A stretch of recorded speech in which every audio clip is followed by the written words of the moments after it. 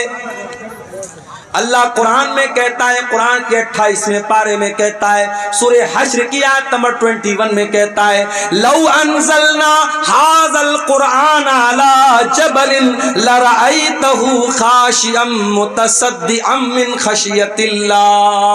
او لوگو، اس قرآن کو ہم نے کسی پہاڑ کے اوپر بھی اتارا ہوتا تو پہاڑ بھی اللہ کے خوف سے ریزہ ریزہ ہو جاتا، پہاڑ بھی اللہ کے خوف سے چور چور ہو جاتا، پہاڑ بھی قرآن کو سہن نہ کر پاتا۔ یہ قرآن اتنی طاقتور کتاب ہے، اتنی پاورفل کتاب ہے۔ وَتِلْكَ الْأَمْثَالُ نَضْرِبُهَا لِلنَّاسِ لَعَلَّهُمْ يَتَفَكَّرُونَ۔ او لوگو، تمہارا پروردگار مثالیں بیان کر رہا ہے، تم غور کیوں نہیں کرتے؟